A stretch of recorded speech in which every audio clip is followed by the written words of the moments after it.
नारी शक्ति के 8 मार्च सुबह 11 बजे, पुनः प्रसारण दोपहर 3 बजे।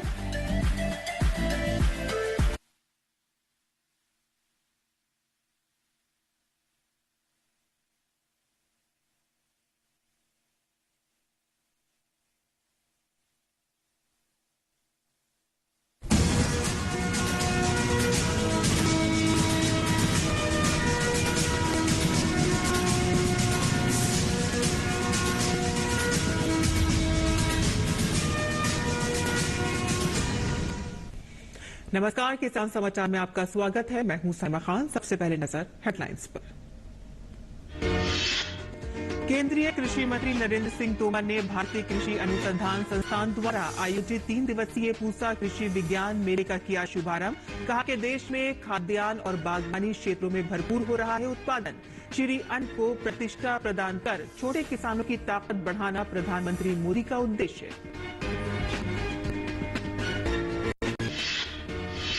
केंद्रीय कृषि मंत्री नरेंद्र सिंह तोमर और कनाडा में स्केचमोन के प्रीमियर स्कॉट मो के बीच नई दिल्ली में हुई बैठक। दोनों नेताओं ने कृषि सहित सभी क्षेत्रों में मिलकर काम करने की दोहराई प्रतिबद्धता। कृषि मंत्री तोमर ने G20 वैश्विक आयोजनों के लिए कनाडा के सक्रिय सहयोग का किया आग्रह।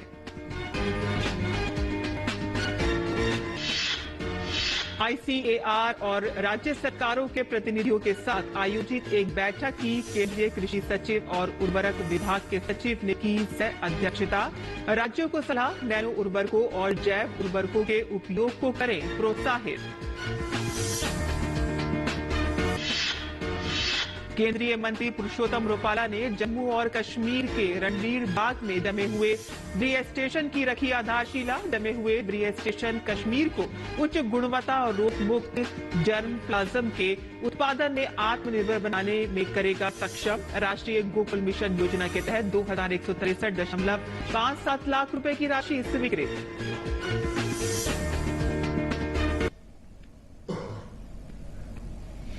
और अब समाचार विस्तार से। केंद्रीय कृषि एवं किसान कल्याण मंत्री नरेंद्र सिंह तोमर ने बृहस्पतिवार को भारतीय कृषि अनुसंधान संस्थान द्वारा आयोजित 3 दिवसीय पूसा कृषि विज्ञान मेले का शुभारंभ किया। मेले में हजारों किसानों के साथ ही वैज्ञानिक गण व स्टार्टअप के उद्यमी भी शामिल हुए। इस अवसर पर तोमर ने कहा कि अंतर्राष्ट्रीय मिलेट वर्ष के माध्यम से दुनिया भर में श्री अन्न का व्यापक रूप से प्रचार प्रसार किया जा रहा है, जिसके पीछे प्रधानमंत्री नरेंद्र मोदी का उद्देश्य है कि भारत के 86% छोटे किसानों की ताकत बढ़े। दिल्ली में प्रधानमंत्री के पद पर बैठकर भी श्री मोदी को गांव में रह रहे इन छोटे किसानों की चिंता होती है। मोटा अनाज ये छोटे किसान ही उगाते आए हैं और इन्हें समृद्ध करने के लिए प्रधानमंत्री ने मोटे अनाज को श्री अन्न का नाम से प्रतिष्ठा प्रदान कर अनेक कार्यक्रमों की आयोजना भी की है। तोमर ने कहा कि छोटे किसानों के सर्वगीण हित में अंतर्राष्ट्रीय मिलेट वर्ष प्रधानमंत्री मोदी के चिंतन का परिणाम है। उन्होंने ही भारत सरकार की तरफ से संयुक्त राष्ट्र को 1 वर्ष घोषित करने का प्रस्ताव भेजा था। प्रधानमंत्री श्री मोदी 18 मार्च 2023 को दिल्ली में होने वाले बृहत समारोह में अंतर्राष्ट्रीय मिलेट वर्ष की विधिवत लॉन्चिंग करेंगे, जिसमें दुनिया भर के वैज्ञानिक, अन्य प्रतिनिधि व कई देशों के मंत्री शामिल होंगे। श्री तोमर ने पूसा कृषि विज्ञान मेले की थीम श्री अन्न रखने की सराहना करते हुए कहा है कि इस मेले के माध्यम से भी किसानों को काफी लाभ मिलेगा। श्री तोमर ने कहा कि इस बार G20 की अध्यक्षता प्रधानमंत्री श्री मोदी के नेतृत्व में भारत के पास है और उन्होंने इसकी थीम रखी है, एक पृथ्वी, एक परिवार, एक भविष्य। प्रधानमंत्री की दूरदृष्टि से भारत दुनिया को नेतृत्व प्रदान करने की ओर अग्रसर हो रहा है। उन्होंने कहा कि भारत कृषि प्रधान है। कृषक जितनी तरक्की करेगा, जितना समृद्ध होगा, देश उतना ही तरक्की करेगा, उतना ही समृद्ध होगा। भारत को बढ़ाना है तो किसानों की ताकत बढ़ानी होगी। वहीं केंद्रीय कृषि एवं किसान कल्याण मंत्री नरेंद्र सिंह तोमर और कनाडा में स्कॉचमैन के प्रीमियर स्कॉट मो के बीच नई दिल्ली में मुलाकात हुई। स्कॉट मो के साथ कनाडा प्रतिनिधिमंडल भी आया था। कृषि मंत्री ने प्रतिनिधिमंडल का स्वागत करते हुए भारत व कनाडा के बीच पुराने और मैत्रीपूर्ण संबंधों का उल्लेख किया, जो लोकतंत्र, बढ़ते आर्थिक जुड़ाव, नियमित उच्च स्तरीय चर्चा व लंबे समय से चले आ रहे लोगों के बीच संबंधों के साझा मूल्य को प्रदर्शित करता है। उन्होंने प्रतिनिधिमंडल को बताया कि अंतर्राष्ट्रीय मिलेट वर्ष 2023 के मद्देनजर भारत 18 मार्च 2023 को नई दिल्ली में एक अंतर्राष्ट्रीय मिलेट सम्मेलन आयोजित कर रहा है, जिसमें प्रधानमंत्री नरेंद्र मोदी की गरिमामयी उपस्थिति होगी। उन्होंने इस सम्मेलन में भाग लेने के लिए स्कॉट मो को निमंत्रण भी दिया। दोनों नेताओं ने G20 में भारत की मौजूदा अध्यक्षता के बारे में भी बात की और कृषि मंत्री ने G20 बैठकों के लिए भारत की तैयारियों व कार्यक्रमों के बारे में बताया और इन वैश्विक आयोजनों के लिए कनाडा के सक्रिय सहयोग और समर्थन का आग्रह किया। स्कॉट मो ने बैठक के लिए कृषि मंत्री को धन्यवाद दिया और कृषि संबंधी चुनौतियों में भारत व स्कॉचमैन के बीच समानता के बारे में बताया। केंद्रीय कृषि सचिव और उर्वरक सचिव की ICAR और राज्य सरकारों के प्रतिनिधियों के साथ एक बैठक में कृषि से संबंधित मुद्दों पर बातचीत हुई। मृदा स्वास्थ्य के सुधार और उत्पादकता में वृद्धि के लिए एकीकृत पोषक तत्व प्रबंधन को बढ़ावा देने के लिए भारत सरकार के प्रयासों को रेखांकित किया गया और राज्यों को मृदा स्वास्थ्य कार्ड की सिफारिश के आधार पर रासायनिक, जैविक और जैव उर्वरकों तथा एक पूर्ण मिश्रण को स्थान देने की सलाह दी गई। उर्वरकों को ICAR द्वारा किए गए परीक्षण के उत्साहजनक परिणाम सामने आए हैं। राज्यों को सलाह दी गई है कि वे नैनो उर्वरकों और अन्य अभिनव उर्वरकों जैसे कि सफल coated urea, triple super phosphate, शीरे से प्राप्त पोटाश, जैव उर्वरकों के उपयोगों को प्रोत्साहित करें। ICAR ने जोर दिया है कि आकार निर्भर गुणों, उच्च सतह आयतन अनुपात और अद्वितीय उर्वरकों के उपयोग से पौधों का बेहतर पोषण होता है। ICAR ने नैनो उर्वरकों के संबंध में विभिन्न खुराकों के साथ कई स्थानों पर विभिन्न फसलों में जैव प्रभावकारिता परीक्षण आयोजित किए हैं और नैनो यूरिया के उपयोग के लिए पैकेज ऑफ प्रैक्टिस तैयार करने की प्रक्रिया जारी की है, जो किसानों को इन उर्वरकों को अपनाने में मदद करेगा। कुछ राज्यों ने यह भी बताया है कि किसानों को नैनो उर्वरकों के प्रयोग से उपज और गुणवत्ता के मामले में अच्छे परिणाम मिले हैं और वे एकीकृत पोषक तत्व प्रबंधन और नैनो यूरिया के उपयोग के संबंध में प्रयास कर रहे हैं। आगे बढ़ते हैं, जहां केंद्रीय मत्स्य पालन, पशुपालन और डेयरी मंत्री पुरुषोत्तम रूपाला ने जम्मू और कश्मीर के रणबीर बाग में जमे हुए व्रिय स्टेशन की आधारशिला रखी। राष्ट्रीय गोकुल मिशन योजना के अंतर्गत इस व्रिय स्टेशन को कुल 2063.57 लाख रुपए की राशि के साथ स्वीकृति प्रदान की गई है। जमे हुए व्रिय स्टेशन कश्मीर प्रांत को कृत्रिम गर्भधान हेतु उपयोग किए जाने वाले उच्च गुणवत्ता और रोग मुक्त जर्म प्लाज्म के उत्पादन में आत्मनिर्भर बनाने में सक्षम करेगा। पुरुषोत्तम रूपाला ने अपने संबोधन में मत्स्य पालन, पशुपालन और डेयरी मंत्रालय के सभी विभागों को सलाह देते हुए कहा है कि सभी योजनाओं का 100% उपयोग करें। उन्होंने कहा है कि मंत्रालय योजनाओं के उपयोग की समन्वय और निगरानी करे। जमे हुए व्रिय परियोजना रणबीर बाग की स्थापना वर्ष 1980 में इंडो डैनिश परियोजना के अंतर्गत हुई थी। डैनिश सरकार और भारत सरकार के बीच एक सहायता कार्यक्रम दानीरा के अंतर्गत जमे हुए व्रिय प्रसंस्करण के उपकरण प्राप्त हुए थे।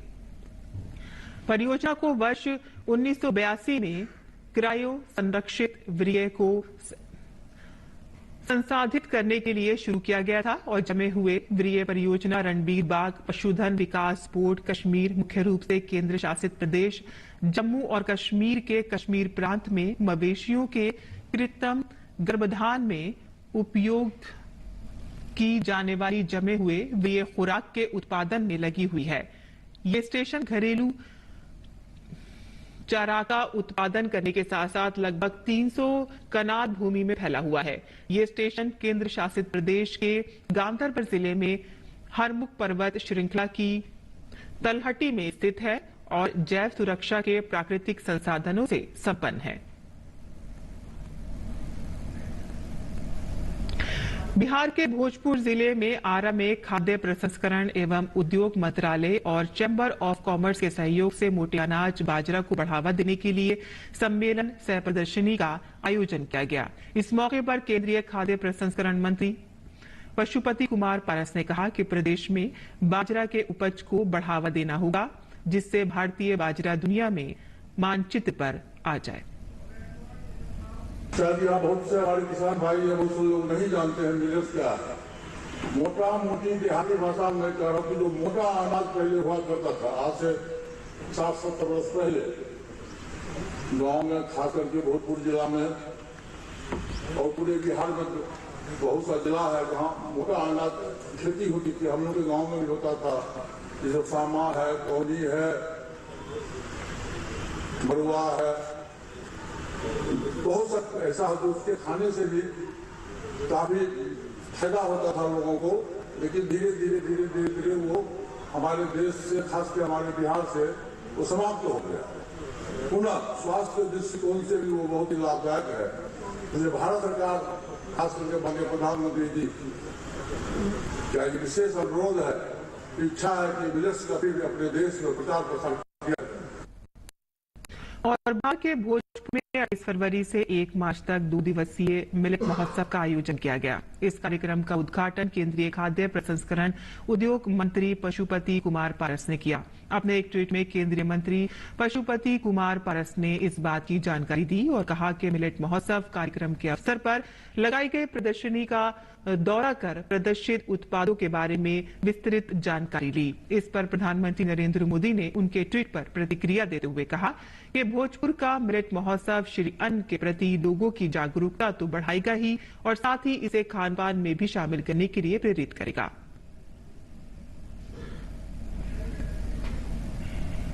प्याज की गिरती कीमतों पर लगाम लगाने के लिए नेफेड ने महाराष्ट्र के नासिक जिले में 13 केंद्रों पर किसानों से लाल प्याज की सीधी खरीद कर रही है।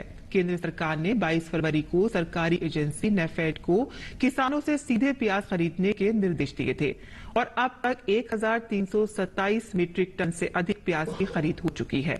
इन केंद्रों से प्याज को महाराष्ट्र से बाहर खपत वाली मंडियों में भेजा जा रहा है। देखते हैं ओपी यादव की ये रिपोर्ट। देश में प्याज की कीमतों में आई गिरावट को नियंत्रित कर किसानों को उनके उत्पाद का वाजिब दाम दिलाने के साथ उपभोक्ताओं को उचित दर पर प्याज की आपूर्ति सुनिश्चित कराने के लिए केंद्र सरकार ने नेफेड को प्याज की खरीद सुनिश्चित करने के निर्देश दिए हैं। इसी क्रम में नेफेड द्वारा महाराष्ट्र के नासिक जिले में किसानों से लाल प्याज की सीधी खरीद की जा रही है। इसके लिए 13 जगहों पर केंद्र बनाकर 9 रुपए प्रति किलो के हिसाब से प्याज की खरीद की जा रही है। नेफेड के अध्यक्ष डॉक्टर विजेंद्र सिंह ने डीडी न्यूज के साथ खास बातचीत में कहा कि 22 फरवरी को केंद्र सरकार द्वारा प्याज की खरीद के लिए निर्देश दिए गए और त्वरित कार्यवाही करते हुए 24 फरवरी से नेफेड ने खरीद शुरू कर दी। अभी तक 1327 मीट्रिक टन से भी अधिक प्याज की खरीद की जा चुकी है। सरकार सतर्क है कि प्याज का बहुत बड़ा इफेक्ट है। अब 1327 मीट्रिक टन अभी तक नेफेड ने वहां 9 रुपए केजी की दर से प्याज खरीदा है और उसको दिल्ली और जिन जिन शहरों में आवश्यकता है वहां भेजना शुरू कर दिया है, ताकि वहां किसान की मदद हो रही है और बड़े शहरों में उपभोक्ता की मदद हो रही है। डॉक्टर विजेंद्र सिंह ने कहा कि दिल्ली में उपभोक्ताओं को उचित दर पर प्याज की आपूर्ति सुनिश्चित हो, इसके लिए बाजार की मांग को देखते हुए नेफेड द्वारा किसानों से सीधी प्याज को खरीदकर रोजाना 8 से 10 गाड़ियां दिल्ली की मंडियों में भिजवाई जा रही हैं। दिल्ली एक सबसे बड़ा शहर है और यहाँ as compare to Bombay, Madras, Bangalore, यहाँ प्याज की कंपेरेटिवली खपत ज्यादा है। तो दिल्ली में कभी 8 गाड़ियां आ गई, कभी 5 आ गई, कभी 15 आ गई। वो वेरी करता है सिस्टम, जैसे वहां से मिलता है वैसे ही भेजते रहते हैं। नेफेड द्वारा प्याज की खरीद से किसानों में खुशी का माहौल है। यशस्वी प्रधानमंत्री नरेंद्र मोदी जी ने किसानों को चिंता को दूर करने के लिए नेफेड के माध्यम से प्याज खरीदा। इसके लिए मैं भारत सरकार का बहुत बहुत धन्यवाद ज्ञापित करना चाहूंगा कि इस प्रकार आपने किसान की चिंता की। नेफेड द्वारा सीधे किसानों से प्याज की खरीद से किसानों को 200 से 300 रुपए प्रति क्विंटल का फायदा हो रहा है। अभी तक लगभग 400 किसान लाभान्वित हो चुके हैं। अप्रैल मई में प्याज की कीमतें नियंत्रित रहें, इसके लिए अभी से नेफेड ने कार्य योजना बनाकर तकरीबन 1.25 लाख मीट्रिक टन प्याज खरीद का अनुमानित लक्ष्य रखा है। ओपी यादव की रिपोर्ट, डीडी न्यूज, दिल्ली। और केंद्र सरकार के निर्देश पर नेफेड के नासिक के किसानों से प्याज खरीदने पर किसानों को राहत मिलने लगी है। प्याज की गिरती कीमतों को थामने के लिए केंद्र सरकार ने किसानों से लाल प्याज की सीधी खरीद शुरू करने के लिए national agriculture co operative marketing federation of India limited यानी कि नेफेड को निर्देश दिए थे। देश की सबसे बड़ी प्याज मंडी में औसत थोक मूल्य सोमवार के 470 रुपए प्रति क्विंटल से बढ़कर बुधवार को 700 रुपए प्रति क्विंटल हो गया है और लासल गांव में आने वाले प्याज की मात्रा सोमवार को लगभग 24,000 क्विंटल से घटकर बुधवार को 14,000 क्विंटल हो गई है, क्योंकि कई किसानों ने अपनी उपज को नेफेड में बेचना शुरू कर दिया है, क्योंकि महासंघ 900 रुपए प्रति क्विंटल की पेशकश कर रहा है। केंद्रीय वाणिज्य एवं उद्योग मंत्रालय के निर्देश पर नेफेड ने शनिवार को खरीफ प्याज की खरीद के लिए 5 केंद्र स्थापित किए हैं और इन केंद्रों से प्याज को महाराष्ट्र से बाहर खपत वाली मंडियों में भेजा जा रहा है ताकि गिरती कीमतों में स्थिरता लाई जा सके। प्याज की कीमतें 400-500 रुपए तक गिरी थी।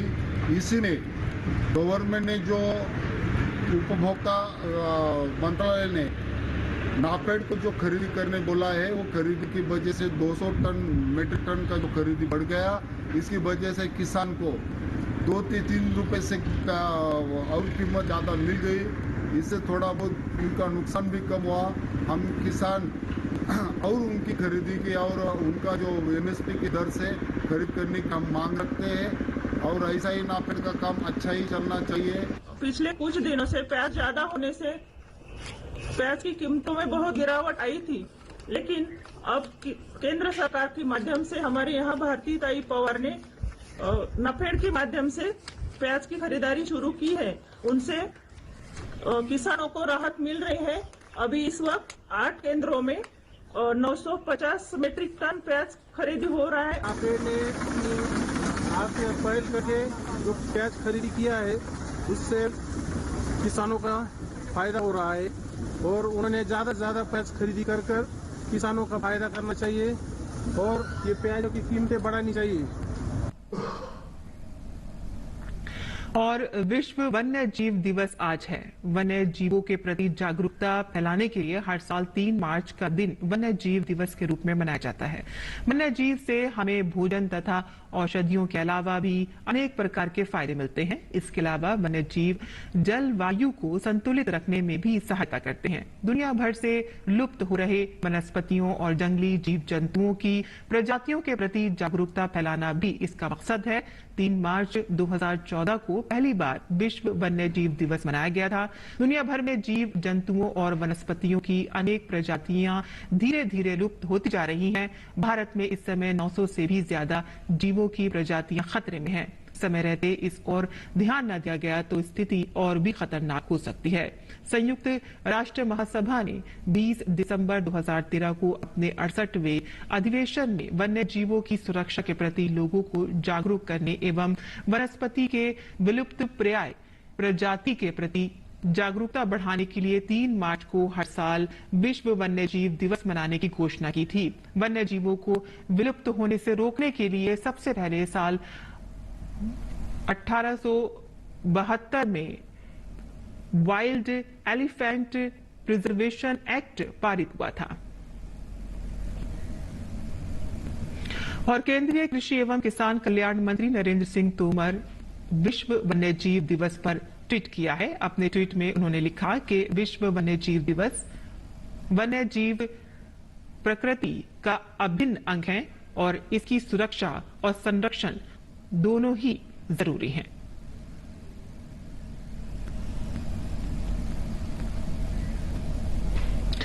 और अब बात करते हैं मंडी भाव की और देखते हैं कि क्या रहा देश भर की मंडियों का भाव।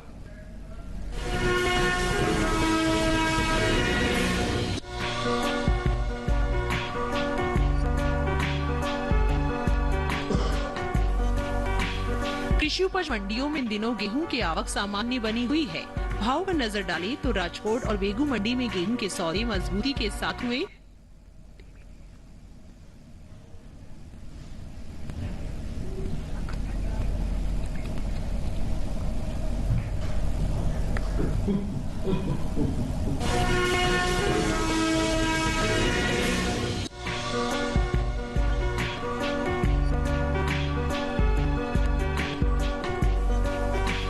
कृषि उपज मंडियों में दिनों गेहूं की आवक सामान्य बनी हुई है। भाव पर नजर डालें तो राजकोट और बेगू मंडी में गेहूं के सौदे मजबूती के साथ हुए। वहीं हिम्मतनगर और बस्ती मंडी में नरमी रही, जबकि लालसोट मंडी में इस दौरान गेहूं के भाव में कोई बदलाव देखने को नहीं मिला। एग्बाक नेट के मुताबिक गुजरात की हिम्मतनगर मंडी में 1 मार्च को सोनालिका गेहूं का भाव रहा 2,880 रूपए। 2 मार्च को इसके भाव में 222 रूपए की भारी गिरावट आई और भाव 2,658 रूपए हो गया। जबकि राज्य की ही राजकोट मंडी में इस दौरान लोकवान गेहूं के सौदों में मजबूती के साथ कारोबार हुआ। यहां 1 मार्च को लोकवान गेहूं का भाव था 2,150 रूपए। 2 मार्च को इसके सौदे 40 रूपए चढ़कर 2,190 रूपए पर हुए। राजस्थान की बेगू मंडी में 1 मार्च को गेहूं का भाव रहा 2,150 रूपए। 2 मार्च को इसके भाव में 10 रूपए की तेजी आई और भाव जा पहुंचा 2,160 रूपए पर। हालांकि लालसोट मंडी में बीते 2 दिनों के दौरान गेहूं के भाव स्थिर रहे। यहां 1 और 2 मार्च को गेहूं 2,300 रूपए पर बिका। उत्तर प्रदेश की बस्ती मंडी में इस दौरान धारा क्वालिटी के गेहूं के भाव में नरमी देखने को मिली। यहां 1 मार्च को धारा गेहूं का भाव था 2,300 रूपए। 2 मार्च को इसके भाव 50 रूपए टूटकर 2,250 रूपए पर हुए। गेहूं की उपज की बात करें तो इस साल देश में घरेलू स्तर पर गेहूं की पैदावार रिकॉर्ड स्तर पर जा सकती है, जिसका असर गेहूं के बाजार भाव पर पड़ता दिख सकता है। कृषि मंत्रालय की ओर से जारी दूसरे अग्रिम अनुमान के मुताबिक साल 2022-23 के दौरान देश में गेहूं की उपज 1,121,82,000 टन अनुमानित है, जो पिछले साल के उत्पादन की तुलना में 44,40,000 टन अधिक है। जबकि बीते साल इस दौरान देश में गेहूं की पैदावार 1,77,42,000 टन रही थी।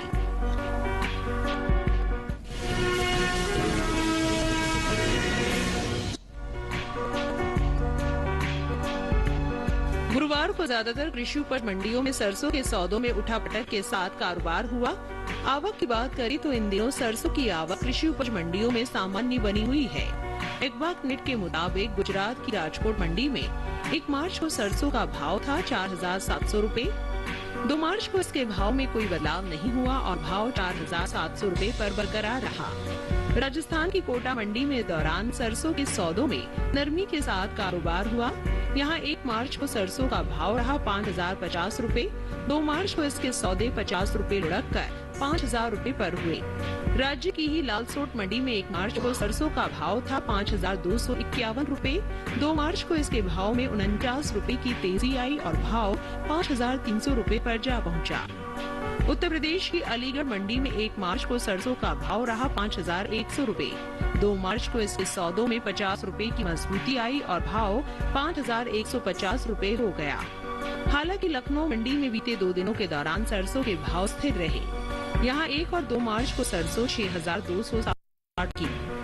ये साल तिलहनी फसलों की पैदावार के लिए अच्छा साबित हुआ है। मौसम की अनुकूलता का असर तिलहन की पैदावार पर देखने को मिला है। इस साल कुल तिलहन की उपज का रिकॉर्ड टूटने जा रहा है।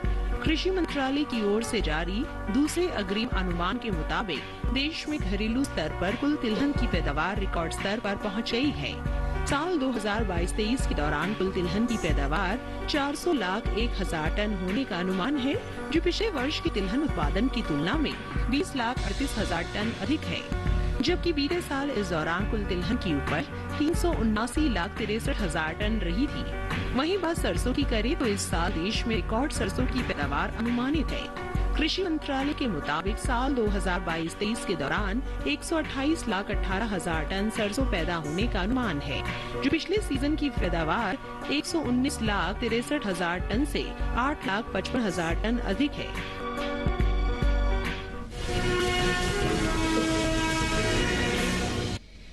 और मंडी खबर के बाद आइए अब नजर डाल लेते हैं कुछ अन्य खबरों पर। खास खबर में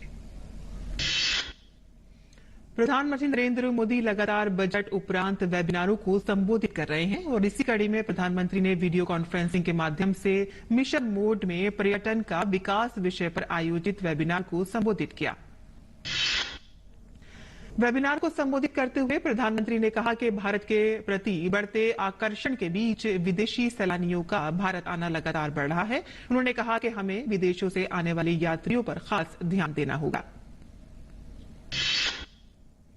विदेश मंत्री डॉक्टर एस जयशंकर की अध्यक्षता में क्वाड सदस्य देशों के विदेश मंत्रियों की बैठक में अमेरिकी विदेश मंत्री एंटनी ब्लिंकन, जापान के विदेश मंत्री योशिमासा हयाशी और ऑस्ट्रेलिया की विदेश मंत्री पेनी वोंग ने हिस्सा लिया। रायसीना डायलॉग का 8वां संस्करण नई दिल्ली में आयोजित हो रहा है। 4 मार्च तक होने वाले इस कार्यक्रम के दूसरे दिन क्वाड के विदेश मंत्रियों ने रायसीना डायलॉग में एक पैनल चर्चा में हिस्सा लिया। विदेश मंत्री एस जयशंकर ने कहा कि हमने कई मुद्दों को शामिल करने के लिए क्वाड के निर्धारित क्षेत्रों का विस्तार किया है, जिनमें बहुपक्षीय संस्थानों का कार्य, आतंकवाद का मुकाबला, तकनीकी सहयोग, मानवीय सहायता और समुद्री सुरक्षा प्रमुख हैं। अमेरिकी विदेश मंत्री एंटनी ब्लिंकन ने कहा है कि क्वाड की ताकत यह है कि ये समान विचारधारा वाले देशों को साथ लाता है। उन्होंने साथ ही हिंद प्रशांत क्षेत्र के भविष्य पर बात करते हुए कहा कि इस क्षेत्र के साथ हमारे जुड़ाव अब सबसे मजबूत हैं। और विदेश मंत्री एस जयशंकर ने सऊदी अरब के विदेश मंत्री फैसल बिन फरहान अल सऊद से मुलाकात की। इस मौके पर दोनों नेताओं ने द्विपक्षीय समेत अन्य वैश्विक मुद्दों पर चर्चा की। केंद्रीय सूचना एवं प्रसारण मंत्री अनुराग सिंह ठाकुर ने कहा कि राहुल गांधी देश को बदनाम करने की साजिश कर रहे हैं। उन्होंने कहा कि कांग्रेस जाति और धर्म के नाम पर देश को हमेशा बांटती आई है। मेघालय में नेशनल पीपल्स पार्टी प्रमुख और मुख्यमंत्री कॉनराड संगमा ने राज्यपाल फागू चौहान से मुलाकात कर अपना इस्तीफा सौंप दिया है और नई सरकार के गठन का दावा पेश किया है। विधानसभा चुनाव के नतीजों के बारे में सत्ताधारी पार्टी एनपीपी राज्य में सबसे बड़ी पार्टी बनकर उभरी है। तो ये थी खास खबर और किसान समाचार में बस इतना ही। अनुमति दें। नमस्कार।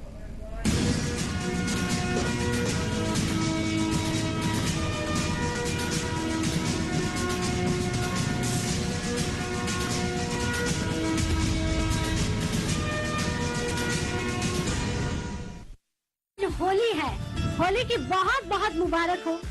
साथ ही आज नारी शक्ति का दिन है। सबका मुंह मीठा कराओ कराओ, घर में बेटी भाई, घर में बेटी भाई। देश की शान दीदी किसान। लाल गुलाल उड़ाए छयलवा,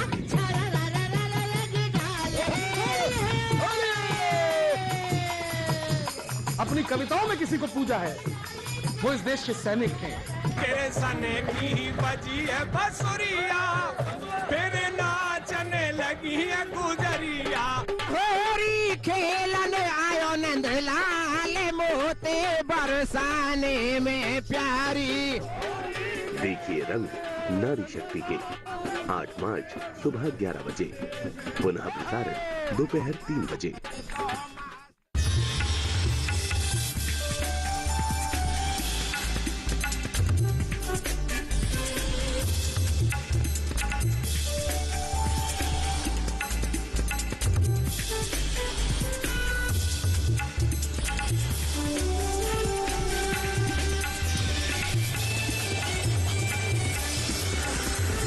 दीदी किसान, बदलते भारत की शान।